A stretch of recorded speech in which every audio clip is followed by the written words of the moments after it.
ഇവിടെ രാഹുൽ ഗാന്ധിയെ ആക്ഷേപിക്കാനാണല്ലോ പല സംഘപരിവാർ പ്രസ്ഥാനങ്ങളും ഒരുപാട് സമയം ചെലവാക്കുന്നത്. BJPക്കാർ, പ്രത്യേകിച്ച് നമ്മുടെ പ്രധാനമന്ത്രി, ആ പ്രധാനമന്ത്രിക്ക് എന്ത് വീഴ്ചകൾ നമ്മുടെ പ്രധാനമന്ത്രിക്ക് ഉണ്ടായിട്ടുണ്ടെന്നുള്ളത് നമുക്കൊക്കെ അറിയാവുന്ന, ഒരുപാട് പേർക്ക് അറിയാവുന്നതാണ്. പക്ഷേ ആ വീഴ്ചകളൊന്നും പറഞ്ഞ് പ്രധാനമന്ത്രിയെ ആരും ആക്ഷേപിക്കാറില്ല എന്ന് പറഞ്ഞാൽ വേറെ കാര്യമുണ്ട്. പ്രധാനമന്ത്രിയുടെ ഈ വീഴ്ചകൾ ചൂണ്ടിക്കാണിച്ചാൽ പോലും ഈ ചൂണ്ടിക്കാണിക്കുന്നവരുടെ പേര് കേസെടുക്കും.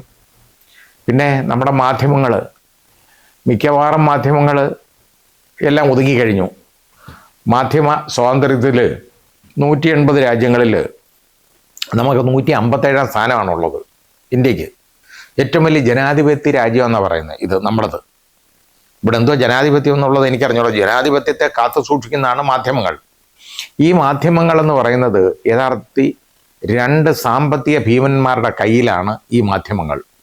ഈ 2 സാമ്പത്തിക ഭീമന്മാർക്കും നമ്മുടെ ബഹുമാനപ്പെട്ട പ്രധാനമന്ത്രി, നമ്മൾ ബഹുമാനപ്പെട്ട പ്രധാനമന്ത്രി എന്ന് നമ്മൾ പറയുള്ളൂ, ശ്രീ നരേന്ദ്രമോദിയെ നരേന്ദ്രഭായി എന്ന് വിളിക്കാൻ ഉള്ള അവസരമുള്ളവരാണ്, അങ്ങനെ വിളിക്കുന്നവരുമാണ്.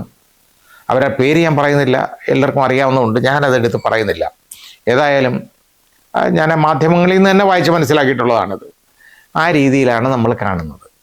അപ്പോൾ ആ രീതിയിലാണ് നമ്മുടെ പ്രധാനമന്ത്രി എടുത്ത് അത്രയും സ്വാതന്ത്ര്യം അവർക്കുണ്ട്, കുറ്റമല്ല, അത്രയും അടുപ്പമുണ്ട്.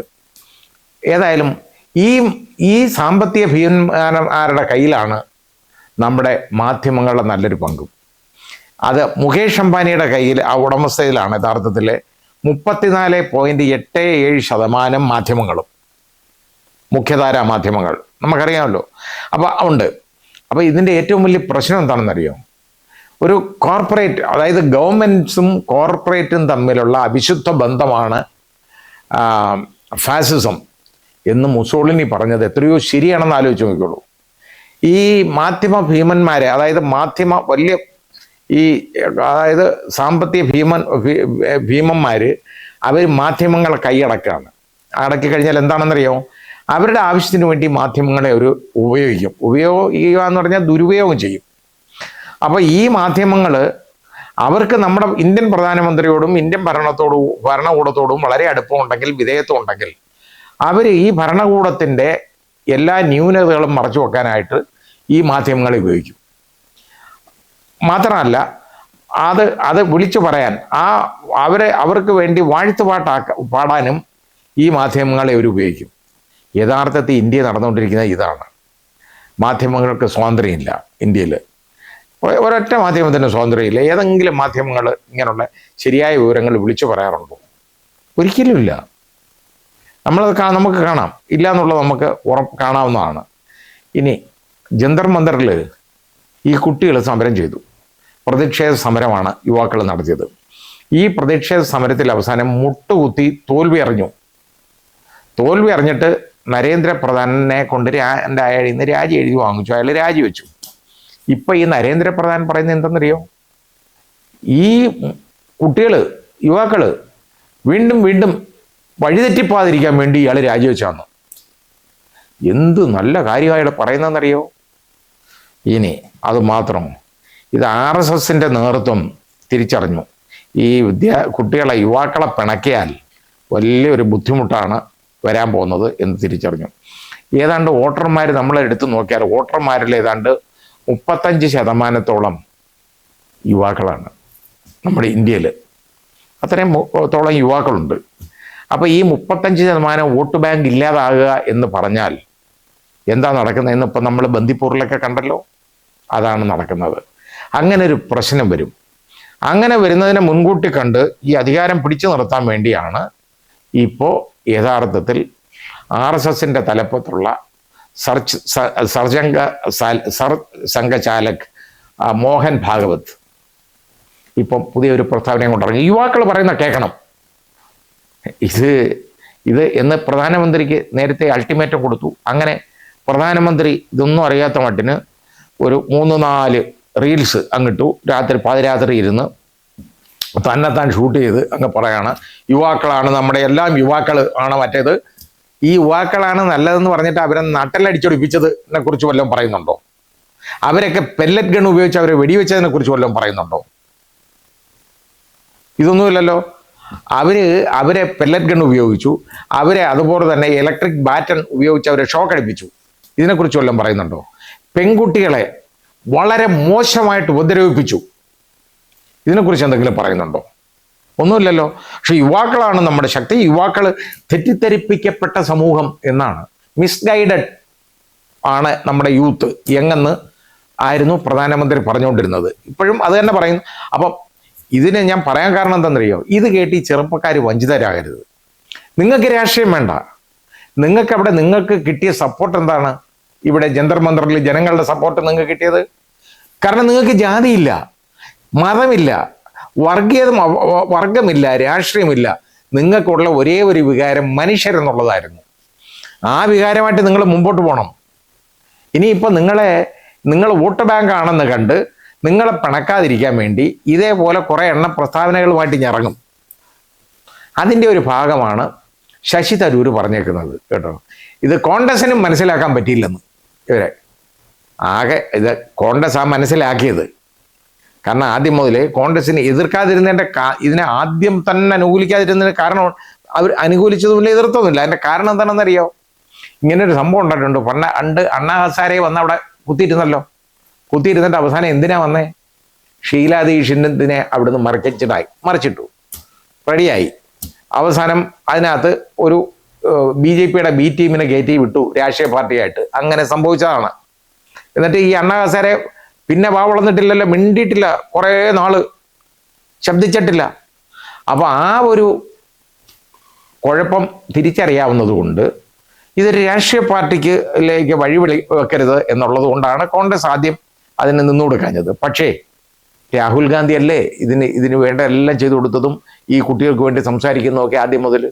അന്നൊന്നും മിണ്ടാതിരുന്ന പ്രധാനമന്ത്രിയും മോഹൻ ഭാഗത്തും ഒക്കെ ഇപ്പോൾ പറഞ്ഞു തുടങ്ങി. അതിൻ്റെ കാരണം ഇവർ അപകടം തിരിച്ചറിഞ്ഞ് തുടങ്ങി. അതാണ് കാര്യം. ഇനി ഈ ചെറുപ്പക്കാരെ എങ്ങനെയെങ്കിലും ഇതിൻ്റെ ഇടയിൽ കയറി ഭിന്നിപ്പിക്കണം. അതിനായി വരുന്നത് വേറൊന്നുമല്ല. നിങ്ങൾക്ക് ജാതി മതമൊന്നുമില്ല, അതൊരിക്കലും പാടില്ല. ഇന്ത്യയിലെ എല്ലാവരും മനുഷ്യരാണെന്നുള്ള കാഴ്ചപ്പാടിൽ നിങ്ങൾ മുമ്പോട്ട് പോകണം. നിങ്ങൾ ആരെയെങ്കിലും കാണുന്നെങ്കിൽ നിങ്ങൾ കാണേണ്ടത്, അതായത് നിങ്ങൾ ഏതെങ്കിലും ആദർശം പിന്തുടരുന്നെങ്കിൽ നിങ്ങൾ പിന്തുടരേണ്ട ആദർശം ഏതാണെന്നറിയോ?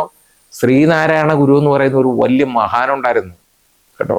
അദ്ദേഹമാണ് ഒരു ജാതി ഒരു മതം ഒരു ദൈവം മനുഷ്യന് എന്ന് പറഞ്ഞ ശ്രീനാരായണ ഗുരു. ജാതി വേണ്ട മതം വേണ്ട എന്ന് പറഞ്ഞ സഹോദരനയ്യപ്പൻ. നിങ്ങൾ ഇവരെയൊക്കെ വേണം ഫോളോ ചെയ്യാൻ.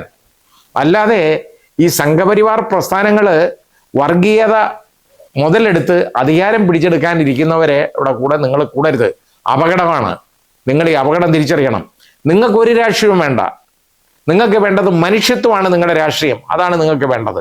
നിങ്ങളുടെ മതം എന്ന് പറയുന്നത് മനുഷ്യത്വമാണ്. അതായിരിക്കണം നിങ്ങളുടെ മതം.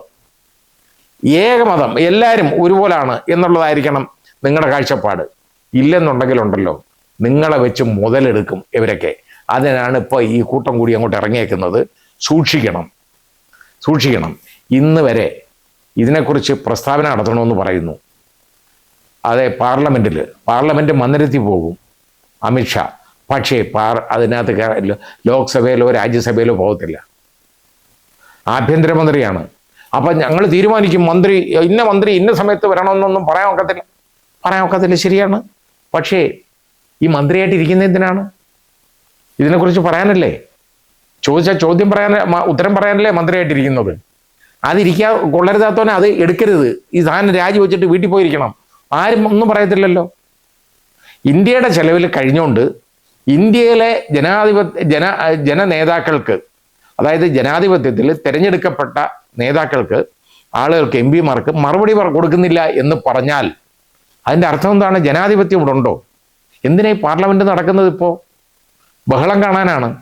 രാജ്യസഭയിലായാലും ലോക്സഭയിലായാലും അവസാനം നിവൃത്തിയില്ലാതെ രാജ്യസഭയിൽ ചെയർമാൻ ശ്രീ CP രാധാകൃഷ്ണൻ, നമ്മുടെ ബഹുമാനപ്പെട്ട ഉപരാഷ്ട്രപതി പറഞ്ഞു, കിരൺ റിജിജുവിൻ്റെ അടുത്ത് പറഞ്ഞു, ഇദ്ദേഹത്തെ അറിയിക്കണം, അതായത് അമിത്ഷായെ ഒന്ന് അറിയിക്കണം, ഇവിടെ നടക്കുന്ന സെൻറ്റിമെൻറ്റ്സ്, ഇവർ എക്സ്പ്രസ് ചെയ്യുന്ന സെൻറ്റിമെൻറ്റ്സ് അറിയിക്കണമെന്ന് പറഞ്ഞു. എന്ത് ചെയ്തെന്ന് നമുക്കറിയില്ല. എന്തായാലും അമിത്ഷാ പിന്നെയും വന്നിട്ടില്ല. അമിത്ഷാ ഈ ഉപരാഷ്ട്രപതി ഒന്നും അമിത്ഷായ്ക്കൊന്നും അല്ല. അതാ കാര്യം. അവിടെ നടക്കാൻ പോകുന്ന കാര്യങ്ങളൊന്നും നമ്മൾ പറഞ്ഞുകൊണ്ട് കാര്യമില്ല. ഏതൊക്കെ വിധത്തിൽ അമിത്ഷാ ചിന്തിക്കും? ആകെപ്പാടെ തെറ്റുപറ്റി. അമിത്ഷാ അറിയാതെ ഈ പെല്ലറ്റ് ഗൺ അവിടെ ഉപയോഗിക്കാൻ പറ്റുമോ? അദ്ദേഹം അറിയാതെ ഇലക്ട്രിക് ബാറ്റൺ ഉപയോഗിക്കാൻ പറ്റുമോ? ഇതൊന്നും പറ്റുന്ന കാര്യം അവിടെ ലാത്തി ചാർജ് നടന്നേക്കുന്നത്, ഒന്നും അറിയാൻ പാടില്ലെന്നാണ് പറയുന്നത്. ആ പാവപ്പെട്ട പിള്ളേരെ ഒരുപാട് ഉപദ്രവിച്ചു. ആ സാക്ഷി എന്ന് പറയുന്ന പെൺകുട്ടി ഉണ്ടല്ലോ, മരണത്തോട് മല്ലടിച്ച് ഇപ്പോഴും ഹോസ്പിറ്റലാണ്. അതിനെ വളഞ്ഞു വെച്ചേക്കുക, അതിൻ്റെ മാതാപിതാക്കളെയും ബന്ധുക്കളെയൊക്കെ പോലീസ് ബന്ധോസിൽ വെച്ചേക്കുക. കാര്യം എന്താ? പുറത്തറിയാതിരിക്കാൻ. സുഖം പ്രാപിച്ചുകൊണ്ടിരിക്കുകയാണെന്ന്.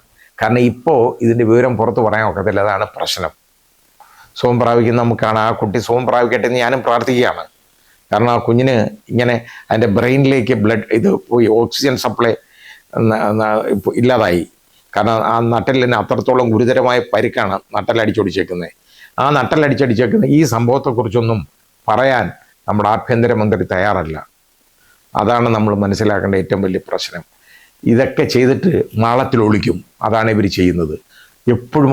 അതാണ് യുദ്ധതന്ത്രം, ഏറ്റവും വലിയ തന്ത്രം. എന്ത് അനാവശ്യം കാണിക്കും, കാണിച്ചതിന് ശേഷം നേരെ മാളത്തിൽ ഒളിക്കും. അല്ലെങ്കിൽ ജനങ്ങളോട് പറയേണ്ടതായിട്ട് വരും. അതിൽ നിന്ന് ഒഴിവാകാൻ ചെയ്യുന്ന പണിയായത്.